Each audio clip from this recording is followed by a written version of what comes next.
She was called the second best player in the world 2 years ago, and today not a single team in the entire WNBA wants her. Not one. What you're about to hear is one of the most dramatic falls from grace in modern WNBA history, and it's happening in real time, right in front of our eyes. A former All-WNBA first-team superstar, locked into a max contract, completely untradeable. A franchise in total free fall. A locker room in chaos. And a front office staring down one of the biggest roster mistakes this league has ever seen. Stick around, because by the end of this video you're going to understand exactly how this collapse happened, and why it might only be getting started. Welcome back to WNBA Analysis. Let's start with the headline that's shaking up the league. The Phoenix Mercury are trying to trade Alyssa Thomas and nobody wants her. Not one team has been willing to take on her contract. Trade talks have gone completely cold. This is a player on a long-term deal that a franchise is supposed to build around, a max money centerpiece, and yet she can't shoot and the league has noticed. That's not just idle commentary. That's a shot fired in real time. And when you're talking about a player who was supposedly the second best player in the entire WNBA just 2 years ago, hearing that literally nobody wants to trade for her should send shockwaves through the league. But here's what makes this situation absolutely fascinating. The Mercury aren't just struggling to move Alyssa Thomas because teams are being picky or trying to lowball them. They can't find a single franchise willing to take on her contract. Not one. So how did we get here? How does a former All-WNBA first-teamer become completely untradeable in less than 24 months? That comparison sounds harsh, but it's surgically precise. Think about what made Ben Simmons untradeable in the NBA. Elite athleticism, a high basketball IQ, exceptional passing ability, and an absolute refusal to develop a jump shot. Now look at Alyssa Thomas's game. She's built her entire career on effort, rebounding, facilitating, and getting to the rim, but she's never developed a reliable outside shot. And in the modern WNBA, that's becoming a fatal flaw. There was always going to come a point in a career like this where the lack of a jump shot caught up with her. And when you pair that with the analytics, the assist numbers, the playmaking data, the picture gets even worse. According to box creation metrics, among every player averaging more than 4 assists per game this season, Alyssa Thomas has the lowest box creation percentage in the entire WNBA. The lowest. Box creation measures how much a player actually creates scoring opportunities through their own actions, versus simply making the last pass before a shot goes up. High box creation means you're breaking defenses down, collapsing help, generating real advantages. Low box creation means you're a system player riding the coattails of everyone else's gravity. What this tells us is that Thomas's assists aren't coming from breaking defenders down off the dribble, threading needle passes through tight windows, or running sophisticated pick-and-roll actions. They're coming from dribble handoffs, dichos, and side-to-side passes to shooters who are creating their own offense.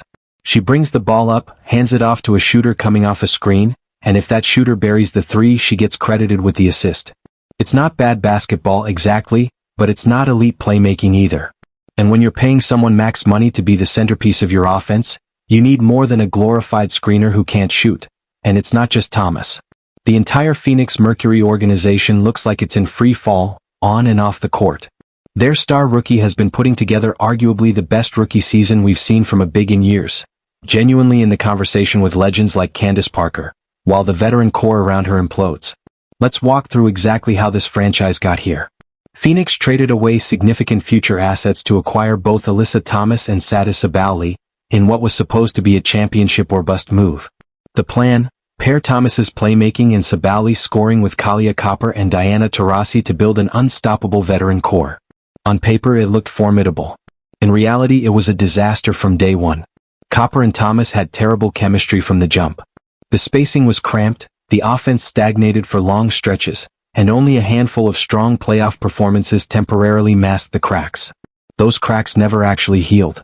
Now Copper has massively regressed, Sabally barely played before essentially quitting on the team entirely, and Phoenix is left holding an aging Taurasi, an expensive DeWanna Bonner, and a max contract player in Alyssa Thomas who nobody in the league wants to trade for. We are watching the downfall of Alyssa Thomas happen in real time. Her team is falling apart around her, and the front office is reportedly in such panic mode that they're exploring a trade for one of the worst contracts in basketball, a max salary player averaging roughly 4 points a game while playing almost no defense. Think about that for a second. They're so desperate for any kind of movement that they're considering trading one disastrous contract for another. The Satou Sabally situation is arguably even more embarrassing for this franchise. She was supposed to be a foundational piece. Young, talented, versatile, able to play multiple positions. Instead, she's barely picked up a basketball this season and has essentially checked out. When your marquee free agent addition mentally checks out before the year even gets rolling, that tells you everything about the culture inside that building. Players talk. Agents talk. Word travels fast around this league when a franchise is dysfunctional, and right now Phoenix has the reputation of a place where promising careers go to die. The front office traded away future draft capital, strained relationships with franchise legends in the process, brought in expensive veterans who never fit together, and now they're trapped. They can't move Thomas because nobody wants the contract. They can't rebuild because they don't have the picks. They can't run it back because the roster clearly doesn't work. They are stuck in basketball purgatory with no obvious exit. And honestly, there isn't a team in this league whose collapse feels more deserved.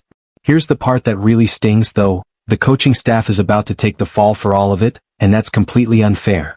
Head coach Nate Tibbetts took a roster that had no business sniffing the WNBA finals and coached them there anyway last season. Brittany Griner was banged up. Natasha Cloud arrived late and never fully integrated into the system.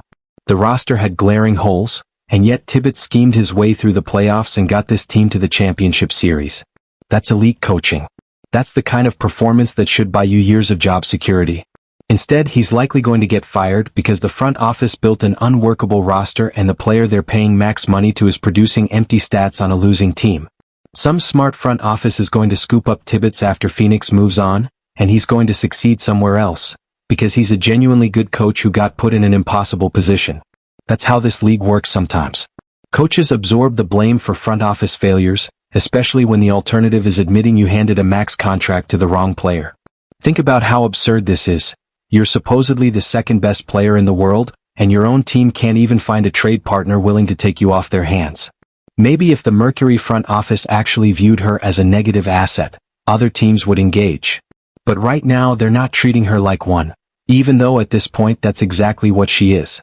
Reports now suggest Phoenix is exploring a trade for Azurá Stevens, which would be one of the worst contracts in WNBA history, taking on another disastrous deal in a desperate attempt to salvage something from this season.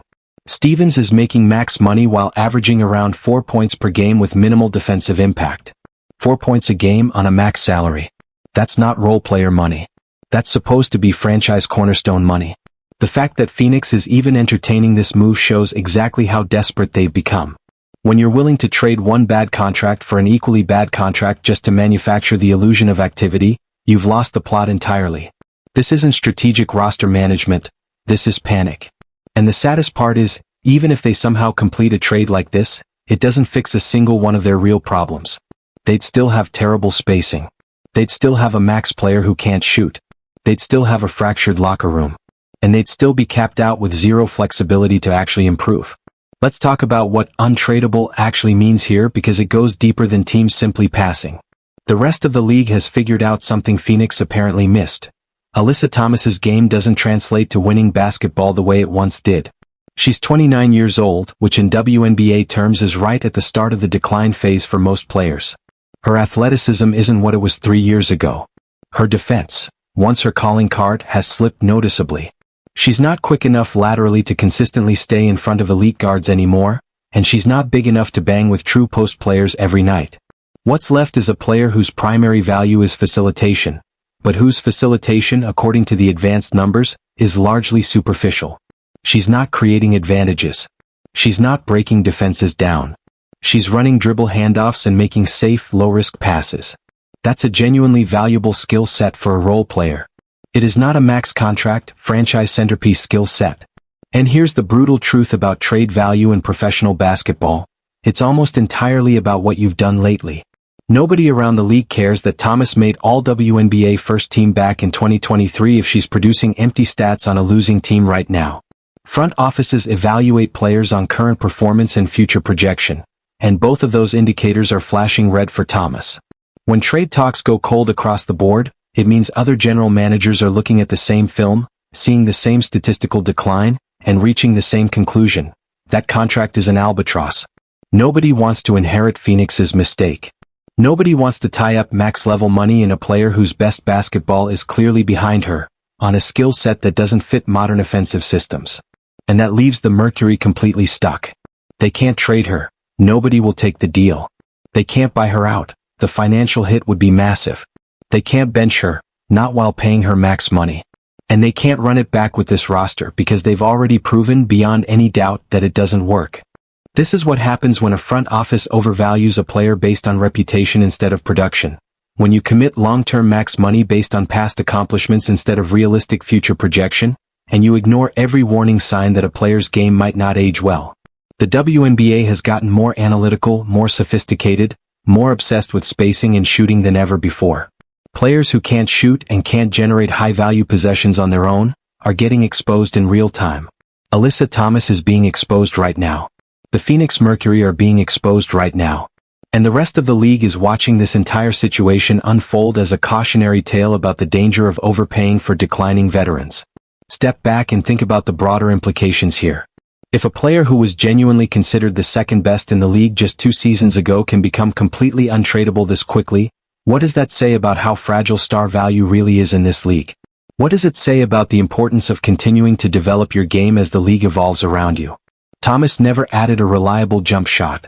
She never expanded her offensive game beyond what made her successful early in her career. And now that the league has evolved past her exact skill set, she's become a liability instead of an asset. The Ben Simmons comparison isn't just about the shooting. It's about what happens when a player's weaknesses grow so glaring that they outweigh every strength. Simmons was an elite defender, an exceptional passer, a devastating rebounder. But his refusal to develop a jump shot made him unplayable in high-leverage moments, and eventually front offices decided his strengths simply weren't worth the limitations he placed on their offense. Thomas is walking down that exact same road. The one difference? Simmons at least had the excuse of youth, the theoretical possibility that he might still develop. Thomas is 29. This is who she is as a player now. There is no late career shooting breakthrough coming. There is no sudden expansion of her offensive game at this stage of her career. What you see is what you get, and what you get right now is a declining player on a max contract, actively making her team's offense worse just by being on the floor. So what's next for this organization? At some point they're going to have to make a move, even a bad one, because running this exact roster back would be organizational malpractice. Maybe they find a desperate team willing to absorb Thomas's contract if they sweeten the deal with picks or young players.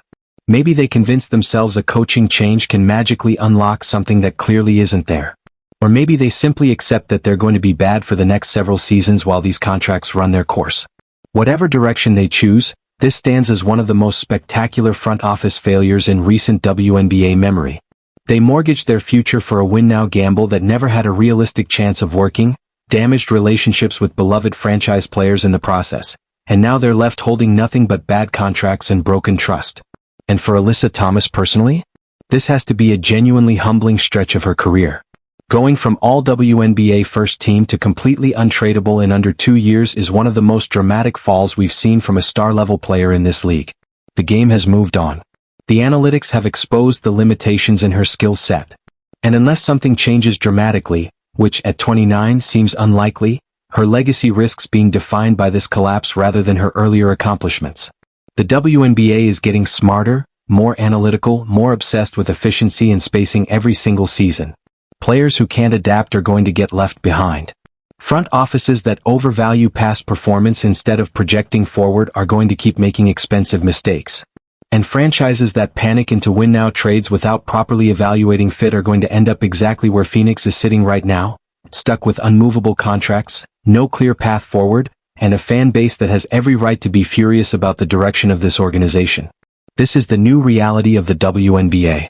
The league has become too competitive, too sophisticated, too analytically driven to keep carrying players who don't fit modern systems anymore. And Alyssa Thomas, for all her past accomplishments, is becoming the poster child for what happens when your game doesn't evolve with the league around you. The Phoenix Mercury are learning that lesson the hard way, and it might take them years to dig their way out of this hole. Look, if you made it this far, you're exactly the kind of real fan this channel is built for. We're not here to just repeat headlines. We're here to actually break down what's happening in this league honestly without the fluff. So if this video opened your eyes even a little, do me a real favor, hit subscribe. It genuinely means everything to this channel, and it costs you nothing but a second of your time. Every single subscriber helps us keep bringing you this kind of honest, deep dive WNBA analysis, week after week. So if you're still here, you're already part of this journey with us. Make it official. Hit that subscribe button, tap the bell so you never miss a breakdown like this one, and drop a comment telling me what you think Phoenix should do next. I read every single one. This is WNBA analysis, and I'll see you in the next video.